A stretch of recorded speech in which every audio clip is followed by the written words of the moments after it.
Hello, and welcome to the studio a la Aubrey, where I am visiting with you today. And welcome to this Zoom live stream that we are hosting to help you reset your next 90 days for focus. I see several of you on. Welcome to the session. Thanks for being here. We're going to go ahead and get started. I'm Beth Aubrey. I'm your host for today's session. I'm the owner of Aubrey Coaching and Training, which is a consulting firm that I've built. I do a lot of consulting for agriculture and rural small business, rural development, and things in the areas of leading boards through change, work teams, communication. Done a lot of breakout sessions and keynote speaking as well as around leadership and just building good leadership and professionalism in people and teams. And that led me to executive coaching as well.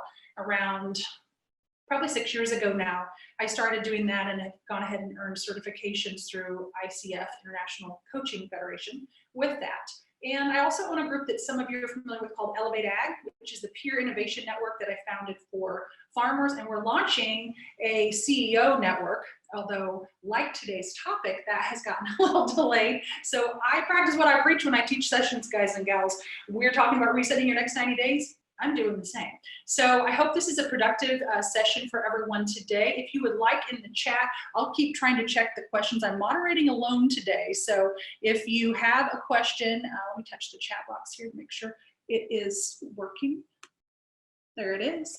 So I'm moderating by myself today. So if you have a question, I think the greatest thing to do is you type it in the chat, and then we can look down at it every now and then and address those. I also welcome anyone who desires to introduce themselves. You can certainly share what company you're with or where you are, where you work from home today, whatever it is. And I thank you for being on this session. You'll also get a recording of today's session since you registered. So really appreciate it, and happy Easter. Happy Good Friday to all of you. So let's go ahead and get started with what we agreed to talk about today. I will be on no more than 60 minutes because I don't have the patience for that, and I bet you don't either. And it's cold today in Indiana, but it is pretty. So I hope you can get outside and enjoy a little bit of that. But let's get to what we're covering today. So I know this is backwards for most of you. I apologize for that, but we are pretty casual here. I thought about doing the slides and sitting at my desk, and then I thought, how bored are we of that already? I mean, I've done so many meetings already right now with the slide deck and the click, and I'm like, you know what, let's just pretend we're actually, and get more casual and feel like we are in a room together. And when I'm in a room with people and I'm teaching, I'm usually standing, and I'm usually at something like this doing a little bit of activity. So it's messy, it's ugly, but I hope the content is what you need. So here's the agenda for today. Our topic is how to reset to focus your next 90 days for success. And I'm going to cover 3 points with some points under each one of those. So point 1 is about renew. We're going to talk mindset here, and the 4 crisis types and how to work through those with your teams. Number 2 is reset. What does that actually look like? And is that, and this is around about taking inventory, looking both at your talent pipeline and yourself, and the professional work and development you could be doing right now. And number 3 is rebrand. And this is where we kind of move into the implement phase of this topic today. And also, we're going to take a few minutes and cover really fast the tips on how I do something called your strategic plan on a page in 1 hour or less. I typically can do this in a workshop in front of the room. I've done it for keynotes. I've done it for a lot of work teams. But I'm going to give you at least the tips on how you can do it at your business the next time you're together. I do have a one-pager on that we can get to you as well. But it was going to be, since I'm doing this today, I wasn't going to put it up here because I wanted to keep it more interactive. Okay, so let's start, right? And again, thanks to those of you who are on, feel free to ask questions by typing in the chat box, and feel free to introduce yourselves if you so please. Okay, let's proceed. So first thing that we will do with this reset your next 90 days is renew. Now, when I originally wrote this in a blog about 3 weeks ago already, I was writing stuff that I've sort of gotten out of the mood on, more about you've got to renew yourself, you've got to renew where you're, do things to make yourself feel well, do things to do some self-care. And I don't take that away. It's just that what I realized in talking with leaders right now and getting the emails back from the content, the blogs, the lives that I was putting out, was that people's mindsets are in the gutter. I mean, have you ever really in your life been through a time like this where you have seen people have attitudes this bad? And those attitudes range, and we're going to actually go through the 4 crisis types with this section here in a sec. But I mean, it's tough, and the attitude in the gutter is what's holding you back, right? Mind over matter, you know, no pain, no gain. I run on my treadmill and my guy tells me, you feel that sweat? That's just your weakness coming out, okay? That's where we are right now. For those of you who are in this, if you're on this webinar, I know that you are ready to really figure out where you can take your next 90 days and do something successful with it for you, for your team, for your family, for your company, whatever it is. So mindset is where I want to focus first. We have got to shift that. And there's a million ways to do it. I'm not going to go into 50 different strategies for resetting your mindset. There are great coaches for that. There are great books for that. I mean, you can do it everything from the meditation and the spiritual and the religious to a goal setting type of session to, you know, there's a lot of strategies. So we're not going to go into the strategies for mindset shifting. But what I want to talk to you about is, where is your mindset right now? And that is probably the first place to start when you're looking at your next 90 days. Where are you right now? What's got to shift? Do you even have the right attitude, or are you the problem? You know, and I do, like I said, a lot of executive coaching, and I had a call with someone this week, and he was in conflict with someone on his team. And you know, it's easy to listen to that and take that person's side because that's the client that I know and I really respect and like that person individually. But I'm always asking, what's your role in this conflict? And so right now we're in a massive global conflict and you've got to move forward. So it's going to be different, and that's why we're here. We're going to talk about it. But what is your role in how you're feeling right now? What's happening right now in your business? There's a lot of external things coming flying at us, but our reaction to them is our own, isn't it? Okay, so let's do that. And again, I promised you a casual session. So we're using multiple flip charts today. So let me put this one up here. Okay, so for number 1, renew. And I gotta make sure this is done carefully so I don't knock anything down. I wanted to cover the 4 crisis reaction types and what you can do to help people through these. Okay, I've got a sheet on this, just a second, that I have here. If you want this infographic, let me step closer with it for you. My new admin and business manager, Jasmine Eisinger, she's doing a beautiful job on making materials for me, and you guys will see my content looking a lot more attractive. So she prepared this for me with my content. If you want this PDF, I send it out to a few of you just as an offer, like, hey, here's a helpful tool, maybe it'll work. If you didn't get it and you're on and you want it, just send me a message, or you've got my email, and I'll send this over to you, and we will send it out with the post. I think this recording will come to you automatically with the Zoom tool here, but we can send this out to you post. So what I did was, for Renew, I realized that it was really about a mindset shift for people before they could actually figure out where they're going to go from here and how they're going to recalibrate the business. So I want to spend just a couple of minutes on these 4 crisis reaction types that I've identified through my conversations, experience, what people are telling me, the reading I've been doing. And I want you to think about, first, where are you in these 4? Which one are you, or where are you vacillating between? And if you're not happy with that spot, or if that spot's not serving you well to go forward in the next 90 days and renew, reset, and rebrand, which is our 3 topics today, then what do we need to do here? And hopefully this short investment of your time of 60 minutes or less will help. If you are looking at this, so first, it's kind of like the airplane, you know, secure your mask before helping others, right? So you need to know where you are in this, because it seriously affects your leadership style. And I will share where I am on the list as well, and what I've had to do to modify that and to make sure that I'm doing the best job I can with my clients and my sphere of influence. Because none of these are perfect.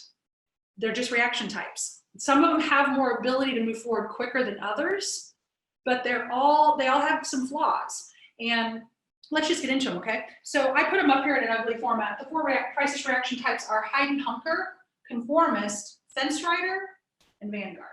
Number 1, hide and hunker. That's kind of obvious what that is, isn't it? And that is really the person they're just terrified. and when they start to hear this news and this news just continues to compound, they're very much, they've turned inside. I've closed the door. They're afraid. And it's going to be so difficult for you to move this person forward right now. They're really operating from a place of fear, and they're operating from a very deep sense of insecurity about what's happening. So common reactions in business. Now, we may have friends like this or peers that are very, afraid, and they are absolutely going, nowhere, and they're bleaching their groceries. And I'm not mocking any of these. They're just different levels of elevation that people get into when there's a dramatic crisis like we're in right now. So, but in business, you can see this manifested a little differently. And I want to point this out because you need to watch for this with your clients. This could be slashing budgets. When they have a reasonable amount of money, they're not in a financial crisis at this time, or the budgets are going to things that seem to be still going on and making sense as part of the plan. That can be manifested in closing the doors when they don't have to, just saying, you know what, we're just not even going to be open for this the rest of this time. We're not even going to operate. We're just going to, everybody's just turn it off. And again, when they may not have to, or they may even be essential and could be operating, or they could be making a pivot, but they're not.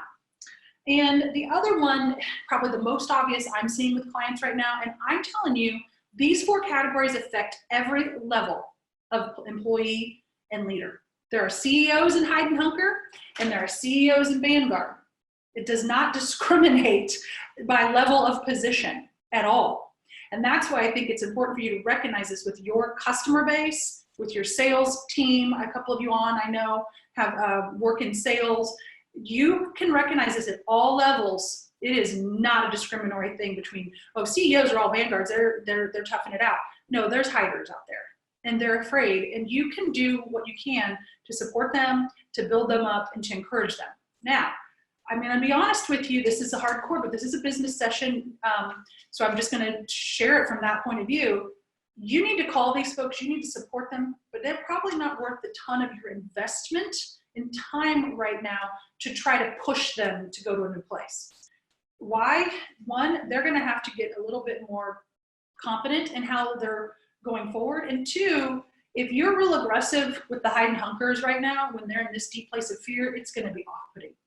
So supporting them and noting where they are, and maybe coming back later and seeing if there's others that you're working with that you can help out a little bit more. That's my take. Okay, 2 is the conformist. Conformist, you guys, know these conformists. They are glued to the CDC. They are glued to every, set of information. They are glued to all of every single time that a leader comes on to give an update on the status of things, they're there. And they are not ready to do anything until they get the all clear from some very important regulatory body. Unfortunately for us, if we've got these type of folks on our teams, that regulatory body is probably not you or me. And so us saying, hey, it's okay, let's get back into doing X, Y, Z, or well, I know we can't, go get together personally right now, but let's have some calls and make some decisions to do this or that. They're not listening to that. So that can be very frustrating when you've got folks on your team who are like, well, I can't do anything. They're just not making decisions. What are some things that this looks like? It very much looks like the underlying issue, they're stuck in pause. Things that are already going tend to continue to move forward, right? And it's harder to get that ball to roll than it is to get it to roll down the hill. So the person that's a conformist is really waiting for the all clear. You may struggle to get them to move forward with decisions. You may struggle to get these folks out into a place of productivity right now, which is very frustrating if they are your direct reports, and I can totally understand that. So what you can do is provide them good, sound information. You can provide them good direction. You can give them really specific goals and things that they need to work on. And I think you need to be kind and courteous, but you really need to ask them to take a look again at expectations, especially if you're lacking in productivity because someone is just stuck in pause. Like, well, I don't really know what's going to happen, so let's just not do anything. As a business leader, if you're operating a company or a unit, that's not going to work. And so your employees, they need to be doing their role as well, even if it's modified. And we're going to talk about that next. Okay, fence rider is number 3. And oh, you fence riders, I feel for you all. And you know, we've all had this fence rider place at some point. A bunch of fence riders have reached out to me in the last few weeks, and here's how they've reached out. They've reached out and said, I really want to do this. I'm really ready to get back into action. I'm really ready to set a few calls or appointments. I'm really ready to send out that next quarter budget. Because I mean, we just finished the first quarter, right? That's why this is called the Act Q2 reset. I really need to send out my bills for next quarter right now, but I'm afraid I think I'm being rude. So fence riders are feeling guilty. They are feeling like it's insensitive when they know a lot of people that are up here in the hide and hunker and the conformist. So they're afraid if they ask their teams or their people, or even are seen as moving forward as a professional in the industry, that it will look rude, or that it will look insensitive, or it will just even be inappropriate in some way. And so I've had a lot of you reach out, and several of you said that some of my blogs and things have given you a little bit of permission, you know, in that quote unquote way, to go ahead and say, yes, I can still do what I need to do. I can acknowledge that. And we're going to talk about that in reset, how that part of a reset is your communication message may be different. You may still need to operate as normal, but the reframe may be in the messaging or the delivery. And when you think of it that way, I hope you fence rider folks can kind of pop out of that and go ahead and move forward when you have a place to frame it up in a comfortable way that makes sense and helps you to feel like you're doing it right. So I think that's really important. The other thing, if you are leading fence riders, let's say you're not a fence rider, but you've got fence riders on your team, let's break out some old selling skills here. This one's easy. We learned it all when we had our first sales job, right? I was a sales rep, first job out of college for Novartis, which is, you know, now Syngenta. And I remember going to selling school, and I thought that was so cool. I always knew I wanted to go into training after I went to the training things. They were cool. Those people were so fun at the front of the room. And what is that first thing that they tell you when someone's not ready? They kind of act interested, but they're not ready. You explain to that prospect or client the high cost of doing nothing, right? And so I think for fence riders, this is a really good tool to use if you've got them on your team, or if you are stuck in the fence rider spot. What is the cost of doing nothing? You know there's a price to pay for that. And when you identify that, and that's why Renew is about mindset here in our first step, identify your cost of doing nothing. And what we need to do next, we'll drop down to and reset. But that's number 3. Okay, Vanguard is our 4th one. The Vanguard, literally, if you think about it, it's like if you look up the definition and then you look at it, it'll reference military, and that literally means at the forefront of the action. So vanguards they're already ready to move. Now, here's some common reaction types that you see in your vanguards, where you see in the hide and hunker, they were afraid and they literally turned inside. The vanguards, a lot of vanguards, when they started hearing the news and they started getting the restrictions, and they started hearing all the bad details coming back, and they started hearing about the different pieces of their normal day-to-day life that were going to be restricted for an unknown period of time, they got mad. They probably got frustrated.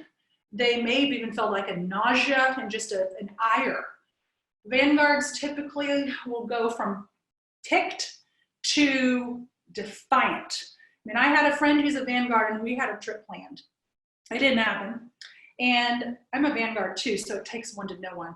And she and I were talking, and she's like, well, my boss is not going to let me go on that trip because I have to self-isolate if I go. Well, you know what? I'll just swim there. I won't take a plane. I'll just swim, because we were even going to get to go out of the country to a Caribbean island for a girls' getaway. Didn't happen, and we did not swim there. But that is major Vanguard behavior. When she literally were on the phone with the other 2 friends that were going, it was like, you know what? I won't take a plane if he says I can't fly. I'll just swim there. Boy, you guys, thumbs up, or in the back of your minds, those of you who know Vanguards, I bet you're going, oh my gosh, I totally hear that, or I see that. Or maybe you are a Vanguard and you're going, yeah, kind of my reaction. Now, but what's really interesting about Vanguards is they're at the forefront of the action, right? So, and that's why they get mad when something is stymieing them like that. The first thing they do is, no one slows my roll. But once they kind of they recognize there's a change, they can switch to new life, new existence. How do we work this, and how do we manage this right now? So they've already probably been emailing you new ideas. They've probably been already emailing you suggestions on what you could do differently, or how we're going to have to reframe this, or let's hold this event here. We'll do this one on Zoom. We'll cancel this, but we're going to go here. I've already got these customers called. I mean, if you have a Vanguard on your team, they are like an Australian Shepherd puppy that you did not let out of the apartment for 3 days. They're like everywhere, and they can work for you just like a good trained Australian Shepherd puppy can do. We always had, Carrie and I had a couple of those, and boy, just you and a really good Aussie can put all the cows in the barn without even a four-wheeler or anything, right? Your Vanguards are your Aussies, folks. They will work to help you lead the charge. Now, challenge with the Vanguards, challenge for those of you who are Vanguards, like me, what is this really all underlying issue for Vanguards? Impatience. Vanguards can be impatient. Now, they can be really good entrepreneurs, or they can be very good at designing new products and services. They're really good at pivoting. But that impatience can be super off-putting to other people on the team, can't it? Vanguards can come off like bulls sometimes. And I'm telling you, it takes one to know one here, people, so this is my spot. Vanguards can come off as being ready to move forward way too fast, and it does seem a little insensitive to others. And Vanguards need to sometimes temper their lack of patience with those who are slower to adapt. So when you've got the Vanguard on your team, if you're not a Vanguard and you're a leader of a Vanguard, give them something to do. And let them utilize the skills that they have with those new solutions, because they're already accepting the change. And that's really probably the biggest difference from the top to the bottom. The hide and hunker here in the middle and then down to the Vanguard. The difference really is the level of acceptance of change. And that is probably the most important point to make with this number one in our 3 steps to reset your next 90 days, is how quickly you acknowledge and accept how things are different for your reality, whatever that is going to affect how quickly you can have a successful next 6 months, year, 3 months, whatever it is. It doesn't mean those external factors are gone, because they're not. But our reaction is the only thing we can control. So I don't see any questions right now. I'm checking the computer here. Thanks for, feel free to type some in. Does anybody have any questions about the 4 crisis reaction types? Okay, so really recapping step 1 in the 90-day reset for success is that you've got to renew. And mindset's the first place. And the way to do it is to reset your own mindset first for moving forward, whatever that needs to be, for improving your attitude, for improving your outlook, and frankly, for level of acceptance of change. You also, with Renew, need to look out for your team, your audience, those you influence, whether at home or at work or peers, and help them where they are. Meet them where they are today with grace, with love and respect, because gosh, we need a ton of that right now, don't we? And then help nudge them, because one thing I have also heard from people this last 2 weeks is that they're feeling bad about asking their teams to be productive. You know, how many of you, a lot of you from Indiana on here, IBJ, you all see that yesterday they reported that 1 in 4 Hoosiers admits to drinking while working from home. And I'm like, yeah, that's only the 25% who are honest on the survey. We've got a pretty bad period of productivity right now for those of us who can work, right? There are a lot of people who are not in their job right now, and that is a devastating scenario. But I don't think those are the type of people on this call. We can work. We're going to have jobs in the next 90 days and beyond. We're in industries that are essential, and we have to perform and function. Therefore, our teams need to as well. So if you've been struggling with having productivity issues, you need to circle the wagons and get that team talking about that. And one way that I'm hoping that to help you do that is let's accept where we are and let's figure out how to move forward. Okay? Okay, enough of that. Let us do number 2. Make sure I don't flip my flip chart. Very carefully here. And number 2, I can't read the top, but you can't read anyway because it's backwards.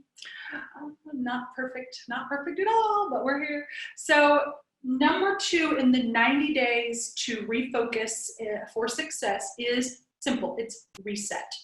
So for me in this strategy for everybody out there, for me, resetting is about taking inventory. So we just did that a little bit on where we were with our reaction to the crisis and to the changes.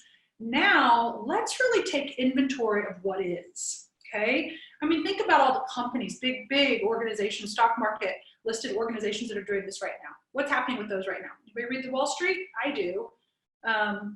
What's happening with those big companies? At the end of the quarter, they do what? They report earnings, they put their forecast out, they react to, you know, how does year to date look to forecast? And what did you see a bunch of those doing in the last couple of weeks? They were abandoning that. They were pulling back. They were, you know, I'm not coming up with the right word here, and I know there's the correct word, sorry, but they were pulling their forecasts and just saying, you know what, we're not putting that out because they know it's not accurate anymore. So you're going to really have to amend your forecast as well. We all will. Every one of us has a change. And again, most of us on this call today are probably not currently devastated by a loss of our entire career, but our business is different and it is forever. So our forecast does have to be amended. And what does that look like for you? So write this down. You've got to sit down and take a look for that next 90 days and beyond. How do you amend the forecast? Okay. So let's start with some things such as this. My thoughts for you on this are pretty simple. When you're taking inventory, you really need to start with what's intact. Do we have, I mean, it's like the tornado blew through that farm and that's a horrible analogy, but isn't that how it feels right now? I mean, the tornado's blown through here, but you know, we're still standing, and so is a lot of the good stuff, but there's some rips to some roofs. So what's intact? What are we, and what I think about business, what's intact, it's what are we still going to be doing? For us in agriculture, we're still selling products, we're still selling inputs, we're still selling a lot of different, you know, services such as things like banking or, you know, seed or chem, whatever it is, we're still selling those. Those products are not going away. We're in a very, you know, asset heavy type of industry. Okay, so that's intact, great, but what's not? And where we get into that is this. Something's gonna have to be realigned. What's gonna have to be realigned and what's gonna have to be scrapped? For some of you, that may be a building project, that may be adding additional team members this year, that may be creating an entire new program of some kind, I don't know. But there's going to be some things that will have to be completely realigned. It may be that your annual summer conference is coming up, and maybe you're doing it in June, and my gosh, that's not even 60 days, and are we having it or not, and you're still in that decision place, and that's a tough spot. So what do you have to do to realign that? What's intact in that scenario? What's intact is you still have those customers, you still have those sales reps, and they still need you to connect with them. They need it now more than ever. And if you don't, they're going to splinter, and the time after that is not going to be productive, which is desperately important, because in ag, for you, if you're in ag sales or on the business side of things, and you're not actually out there putting those inputs out on the field right now, this season's over for us, isn't it? It is. We are, I mean, literally this next 90-day reset is so essential, because that is where you're already thinking. You're already thinking about what we're going to be doing this fall. And that's why getting your next 90 days in order in a smart way, I mean, it's not a joke at all, is it? Because your next 90 days is already taking you into next year. These actions you take right now in April, May, and June are what set up 21. So what's got to be realigned? Now, what's your forecast have to be amended? This is a little bit to me about communication. It could be a dollar for dollar forecast, right? How much are we going to make this year? Is that different? But it's also about things like I just mentioned. Let's say you have a sales team and they're going to have a summer conference or not, but yet you cannot not communicate with them. So what's the forecast look like to those folks? Communication is going to be critical, and leaders cannot hide right now behind not knowing. We don't know. The doctors that are advising President Trump don't know. So we have to come up with something. We have to amend that forecast, and we have to be honest about it, I think. That's my take on this. I welcome your comments too. But that forecast has to get out to your audience, whether that is team members, employees, customers, family, the peers that you do. For me, I have a large audience because I like to do things like this with all of you. We have to amend our forecast. I'll tell you about mine. My forecast is that I'm going to have a lot more of this. And we all are, right? I mean, business, B2B is going to be a tremendously different place to work. B2C, like those of you who sell the inputs direct, less of a change in the traditional sense. But gosh, us B2B type folks, how is this going to be different? Office space is going to be different. Working is going to be different. Talent recruitment is going to be different. And what people expect from their work environment is going to be different. So for me, just giving an example, I'm amending my forecast to make sure that I'm reaching out to you, my audience, and many of you are customers already, and some of you are on our friends. I'm making sure that I'm reaching out to you, amending my availability to do work in this way that can still be productive. So I have to amend that. Now I have some speaking engagements because I do speak a lot at the front of the room. I'd love to do that are on for July and August right now. I don't know about you, but I have nothing on the calendar until then. I hope we have some meetings in person, but I don't know. So my forecast is amending that I'm going to need to move, just example here, I'm going to need to move revenue to this right here, this screen. So that is a completely different forecast. Now I had a goal this year, if you follow my blogs, to build more of a digital business anyway, because I'm on the plane a lot. And that has come to pass, but I really have to figure out what it's going to look like. So that's the place I'm at right now in my 90-day reset. What's yours? Okay, here's the thing, clear over here. I know I made myself another note on this. When you remodel this forecast, where are the dollars for new opportunities? How many of you, and I don't see anybody doing a lot of talking question and answer today, but how many of you have really sat down and realized there's money to be made in this because of how I need to do things differently to still service the same customer?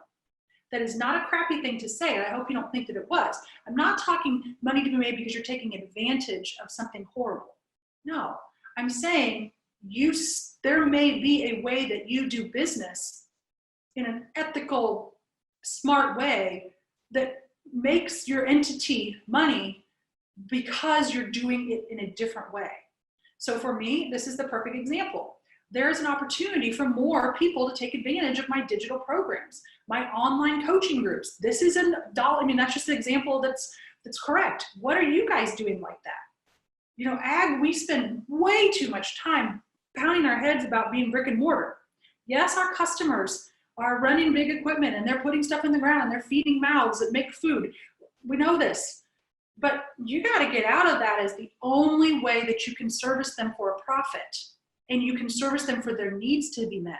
That makes your company money and makes their business money, because we all know in the ag input side of things, and I know not all of you are on an ag on here, but we all know that on that side of things, our companies existed from a long time ago in order to service the industry that we care about. We have to make money to do that, or we can't exist. So what are the ways that you need to get out of the brick and mortar mindset and put a plan or a program or a service or a product together that reaches your current customer, but is different than what you do now? I listened to a webinar the other day and the guy was like, I've got this to sell, and I've got this to sell, and things yet to be invented, but I'll figure it out because I have really good content. I just need to think of new delivery. What are we doing on that? So that to me is your 90-day reset piece. For number 2, what are the opportunities for new dollars for you right now? If you take your knowledge, your content, your people, your team, your skills, the service, the platform, I don't know, and you repurpose a piece of that to meet the needs of your audience in a completely different way like never before. And I'm gonna tell you, why hold back? You know, I've had that conversation with an individual 2 weeks ago, and he had a really cool idea. He's a kind of a sales manager, I guess, for lack of a better word for the title. And he's like, I want to talk to my kind of unit manager about this, but I mean, it's like, why, I shouldn't bring it up now because times are so bad. I'm like, what are you talking about? What's the worst that can happen? I think we're seeing it, right? I mean, my gosh, we never expected anything to be this bad. So to me, that idea of what do we repurpose to create a whole new stream of revenue that serves our customers in a way they really, really need, but we haven't ever deployed before, it is gotta be now. This is like the perfect time. Some of you can challenge me. Okay, the other piece of reset that's super, super critical is, so we said reset is about take inventory. What do you have to scrap and what's intact? And where are the new opportunities? I just beat on you about that a little bit. Thank you for letting me do that. I'm gonna check to see if we got any questions done. Okay, so the other piece of the take inventory side of reset for the 3 tips to 90 days for your next 90 days is take inventory of your talent pipeline. Now, this may seem weird, but I don't think it is at all. And again, you can all challenge me if you like. Your best talent is big time at risk to you right now. Do you know that? I'm not trying to ruin your Friday. I'm trying to help you with why you're here, which is that you wanted to work on your business or you wouldn't be attending or watching this replay. Your best talent is really at risk right now of not sticking with you. What a weird thought. You're like, why would anybody look for a job in this market? Well, why wouldn't they? Or what if they don't see the leadership that they need to see to have a level of confidence to remain and to be productive? That's critical. That goes back to the sheet that I had before, right? What are these crisis reactions? And if your crisis reaction type as a leader is not instilling confidence in your best people on your team, you are at risk of losing them. So you got to work on number 1, renew. But in reset, let's take a look at this. Okay, so think about your team. What's your best talent? I mean, go ahead. No one else is in the room with you right now. Write it down. Who is your best talent? Why are they your best talent? What makes what they do and offer for you the best? And if that's hard for you to figure out, let me give you like a kind of a simple analogy. Pretend you're in the restaurant business. No one wants to be in that right now, clearly, but this example is pretty easy to get our heads around. So restaurant business it's a turmoil.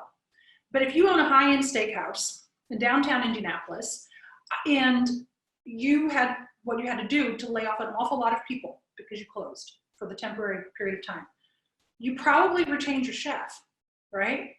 You probably retained your general manager or your best friend of the house, maitre d', whatever. You probably did what you could to retain your very most important talent, the flagship people that make the experience exactly what you have been molding and crafting it to be up until now, and what you're going to mold and craft it to be when you have more power to do so. So in that example, that's an extreme example, but I think it kind of makes you think like that, yeah, that makes sense. They may be keeping those folks on because they don't want to lose that person that they've really built the brand around what they can deploy. And I know a bunch of you out there will tell me, we're only here because of our team. If we didn't have such a good team, we couldn't do what we could do. Okay, if that's true, and I know you mean it when you say it, then now is not the time to ignore them. Now is not the time to go, we don't know what we're going to do yet, so hold on, we'll send you an email. But that is terrible. No, now is the time to get with these people. Use these tools. Bring people in to help you have these conversations. It is the time to really make sure your best talent feels really well taken care of. And that's why I think it's important to understand where they are in the crisis process, because you can really take a look at that. You can pull out some of those old tools. I mean, gosh, a lot of professionals on the line here. And let me see here. Yeah, and like I use StrengthsFinder. Some of you maybe have used that. Some of you use other tools. There's Colby. Do you have those kind of tools? You may pull those back out and have those kinds of conversations. It may be time to pull out your reviews and your performance and those kinds of things and make sure that they're still accountable for that. Just because times are uncertain does not mean that you can hide because you aren't sure what the message ought to be yet. In fact, that's the opposite, isn't it? So your talent is very, very important that you nurture right now and help them feel secure in knowing at least that their efforts out there are not going to waste. Because they've got to feel like that. They can't feel like, well, I'm going out and making sales calls, but Who cares? I talked to a friend the other day, and he told me, you know what my boss is making me do? He's telling me I'm going to call 25 people a day and just talk to them. And this friend was mad about it. And I said, well, why are you mad about that? Why don't you want to talk to your customers? He goes, well, I do, but he doesn't even care what the output is. I don't even have to do a report like usual. I just need to do it and to keep busy, he said. I'm like, ooh, that's not the right approach, is it? That employee actually wanted to do more with that, but he didn't have the direction because the boss just said, just go do it to keep busy. Not the best, right? So your talent pipeline is an inventory piece right now to really think about. One other thing I want to mention before we move on to number 3, and we'll wrap up with 3 here in the next 15 minutes. So before I move on to number 3, the last piece of that talent pipeline, what if the most critical talent in your business is you? It's okay to say it is. In fact, if it's a fact, you better acknowledge it. Let's use myself as an example again, because there's no one else in here today. I am the most critical piece of talent in my business. I have 3 people that work with me. And right now, and I'm building a better network of coaches. I've got, in fact, it's something fun I'm going to debut to all of you, is ACT Coaches Group. But that was something I did not have before. And I started to realize, you know, boy, I've really got to make sure I'm leveraging my time. I mean, people will call and the date's already set because I've already got them, and then 3 other people want that same darn day in February, and I'm like, well, what am I doing here? So I'm building a coaching group, and I've got 2 new people in a speaking network that I'm creating that you can hire and bring in. Maybe I'm the right person, I may not, or I may just be booked and I've got somebody else for you. So, but right now, those people are contractors, but right now I am the most critical person in my business. And what if that's you too? And even if it's your work for a company and you're not work for yourself, like I have for 16 years, that doesn't matter. You could still be the most critical person in your business unit. Admit it. Don't worry. You don't have to tell anybody else if you think it's embarrassing. But you've got to take care of that talent, don't you? I mean, you can't ignore yourself when you're the talent. So what do you do to nurture the critical person on the team when that person's you? Are you investing in yourself? And if you're on this webinar, I think you are, so great. Do more of these with more people besides me. Are you investing in yourself and your professional development right now? Are you taking care of yourself? Are you making sure that you've got somebody to talk to mirror back and forth as you're working through this challenging time? With the top talent in your organization is you better darn sure protect that asset just like you would if it was another human being. Just a little rant for you, but I think it's true. Okay, so invest in yourself, people. All right, let's do number 3 so we can wrap this up in an hour like I promised you, and thanks so much for being on. So number 3 is rebrand. Rebrand is going to be different. That word, that phrase is going to mean different things for all of you, but what I want to say with it for the purposes of our 90-day Get Focused for Success, Act Q2, is that I call it pivot. And that is what we're talking about right now, isn't it? So we have a pivot point to make. We all do, no matter what we do. Even if we're going to go out and continue to sell the same products and services, or we're in a season like in agriculture, right now where the products and services that we've already sold are being serviced, and we have to do that. That's not change. We're essential. We've got, all this. But there still is a pivot, isn't there? For some of us, it's a pivot. I'm going to have a drink of water. For some of us, a pivot in terms of actually what we're doing. A lot of speaker friends in the industry. I've always been a consultant who speaks. I've got a lot of peers in this business who are speakers who occasionally consult. Their calendars are wiped. If they don't have a live gig, they don't have a bank account roll. And that's a tough position to be in. So they are obviously in a type of an example of an industry that's in massive pivot. Yeah, we'll go back to live meetings, but it's going to be really different, isn't it? And I don't know how it's going to change. I really don't. So we have to really take a look at where are we pivoting based upon is our business model have to change? For some it does. For some of you, it doesn't. That's though where the rebrand piece may not be about completely changing your business model, although I'm still going to encourage you to really think about what alternative ways you conduct business, like we talked about in Reset.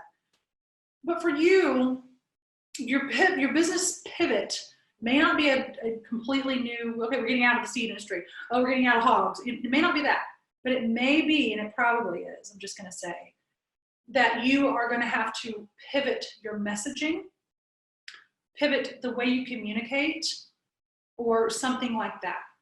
So it may be that you have to pivot that because you need to be more dealing with invoicing, dealing with collections, things like that may have to really change for a while. And how you message people, the terms that you give people may have to have a pivot. You may have to really change your entire communication approach.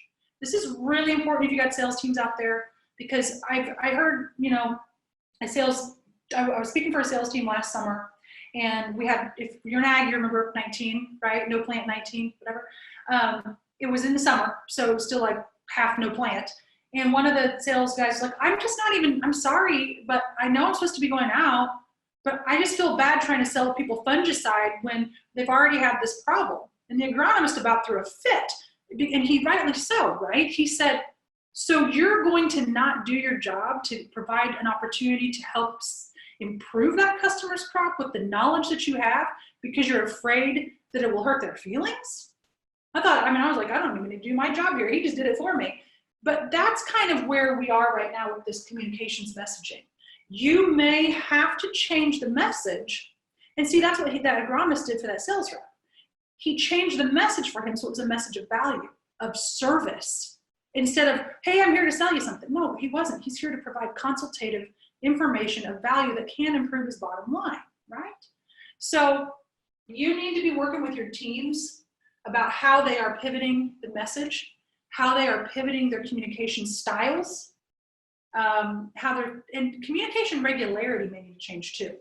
You may need to be working to communicate even more frequently than ever before. And how is that going to affect you? And are you using different tools? And it could be things like this, you know, these type of these, but it's also all about the way that you present it. So, okay. Oh, hey, Jill just got on here and said, P.S. it's not backwards. Thank you. I'm looking at myself talking, and I really appreciate that. So Cindy, thanks for being on. She mentions her business model is definitely going to have to change. I know what Cindy does, and distribution is going to change. So we have to definitely think about that. Thanks for commenting, both of you ladies. I appreciate it. Okay, so the last piece of this rebrand, and for some of us it is an actual rebrand of the brand. It may be for Cindy with the comment that she just made. It may be like for myself, I'm rebranding not only as a front of the room keynote speaker, and I can't wait to get back to the stage. I love it. And it's a fun event. I love seeing the people, right? But I'm gonna try to rebrand as a person that brings value to you digitally. We're gonna do more of these webinars. Next webinar I'm actually gonna have is my guest. We're gonna do 2 of us. So goodness knows if I'll get that right. But we're gonna do 2 of us. And I'm gonna have a guy named Tanner Reed who does my social media and is really helping me. He is going to talk about how your audience finds you online and what they see. And I am gonna talk about how you communicate value to them and influence. So we're gonna tag team it, but he's gonna talk about that, you know, how does your audience see you online? So I think we're gonna do that the 23rd, and we'll be sending something out to sign up. It'll be another fun free webinar like this, only there'll be 2 of us. So I'm gonna start doing more of that. That's a rebrand. I want you to see me delivering content to you in a convenient, modern way that I haven't done before.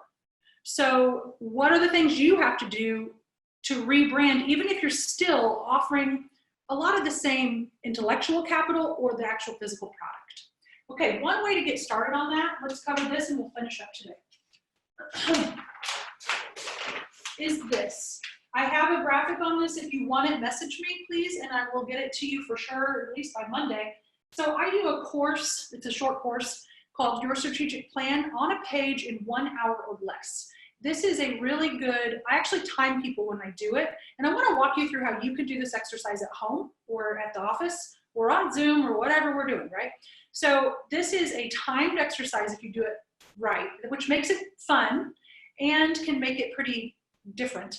So it's really about strategy. So it's your strategic plan on a page in 1 hour or less. I'm going to walk you through the steps, how to do it, and hopefully it gives you a take home that you can do with your team. So what is strategy first? I always start with that question because, quite frankly, most of us get it wrong. Most people confuse strategy and tactics, A. Most people think strategy is just about the vision for something. And a lot of people aren't really sure. They just think, I don't have time for that. I'm too busy.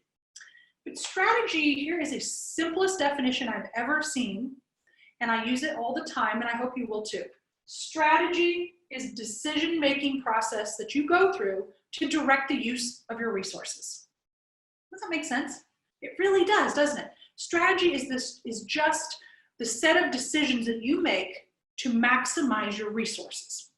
So if you do that in an effective way, you will get the most out of your team, out of your product, out of your inventory. Your budget's going to look a lot nicer and your bottom line is going to be black. So strategy is decisions you make to direct the use of your resources. So here are my 5 points. Again, I like to do this in a live session, but you can do it in Zoom. Actually would probably work pretty well. I have not ever done one of these over Zoom, but I think it wouldn't be bad because people are at a desk and they can do some work. So what I have people do is get together. If you're the leader, you might try this by yourself first. In fact, that's a pretty good recommendation. To do it alone. And you could also ask different team members to do this alone. And then you can have a 1-hour planning session with everyone's answers. That's one option. Or you can, to really see what's shaking, you can do it stone cold and bring everybody in and just sit down and do it for an hour. So you could try it both ways. I have seen both be successful. Okay, so we start, here's the 5 topics. You use 60 minutes, get the clock, and I start with values. Values are the deeply, and people confuse values and vision, so I'm going to dice it up for you. Values are the deeply held beliefs and core things that allow us to operate. They're why we get out of bed. They're why we tear up when we hear the anthem or taps at a funeral or on Memorial Day. You know what I'm saying? They are deeply held. They're belief driven for most of us. So, I mean, they are the God, country, family kinds of things. And for us in ag, values can be so, they're part of our identity, aren't they? And so values are very deeply held. But when you bring new people into your business, especially growing operations or emerging companies, or when you're in transition from one generation to the next, I do a ton of work on generational transition in business, values get less clear because they were diluted down by people as they joined, right? So that's why I really like teams to start with values, because you want to make sure that you get a core message of value that everybody can agree on, or if you're the CEO and you're communicating that out to your members, you need to be super clear on what that value is so that people can understand it. And they know that all their decisions need to be operated on from that place, okay? So you can ask people to spend 5-ish minutes on values. Vision. Vision is different, right? Vision is actually seeing something. I mean, I'm looking out toward my pond right now here today in my little home office studio. The vision is where you see things going from here. Where do you see yourself in 5 years? The cheesiest interview question ever, but it's the truth. Where do you see the business? Where do you see your own success? What role do you see for yourself? You know, what horizon are you and your husband going to be on in retirement? You know, those are the visions. They are not goals. Goals come after that. Goals are tactics. They're things. Vision is not. It's not a thing. It can be. It's based on values because people have that value. And that then informs what they see themselves wanting to accomplish or achieve or build or create or put out in the world. It's a vision for what they want to do. Does that make sense? So ask people to dice those up. 5 minutes. And 3 is analysis. Analysis, you can use a lot of common methods for this process piece. You usually want to take like 20 minutes here. I usually have people do like a SWOT. You know, everybody knows this: strengths, weaknesses, opportunity, threat. That works very well, especially if you have a team who's not well versed in how to do an analysis. But you can pick any analysis point that matters to you for that given time. It could be sales, it could be operations, it could be some other piece of the budget, or it just could be a big picture of the company, and you can do that SWOT piece. But you're going to need to give this 15 to 20 minutes. And what I would do is I have you write down, if you're doing SWOT, let's use that example, I have you write down at least 2 items for each. 2 strengths, 2 weaknesses, 2 opportunities, and 2 threats. So the analysis piece has to be there because it's got to be part of the plan. Now we're finally getting into goals. So give that again around that 15 minutes because this is a strategic plan exercise for only 60 minutes. You have to be really quick. And that's the point of this. You know, I've worked for consulting firms back in my employment days. It's been 20 years since I was with the old agribusiness group, and I learned so much from those guys. And one of the things that we did was with these massive year-long strategic planning exercises for companies, right? And we would teach these days, multiple day strategic planning sessions. A lot of that stuff's still really valid, but for this process, I ask people to write 1 to 2 long-term and 1 to 2 to 3 if they're really good, short-term goals based on the above. Because you don't have much time. Now somebody's gonna say, that's not enough time for goal setting. No, it's not, but we're talking about a 1-hour session. Why do we do it an hour? Because I really want you to do this in an abbreviated version that also gets you to the point where you can make some quick judgments. Just try the process and see what results, okay? The last one is priority. Priority is the 5th piece because you go back up through what you've created and you take the last couple of minutes, whatever's left, 5 minutes, 2 minutes, whatever you have, and you pick one thing that you need to focus on in the next 30 days, 60 days, 90 days, whatever time frame you want. You can decide. So if it's 90 days, like for our call today, pick one thing. It doesn't mean that you're not doing a ton of stuff on your task list, okay? That's not taking away from that, but those are tasks. A priority is singular. Priorities is a dumb word. You should not add an S to the word priority because it's kind of like multitasking, also stupid.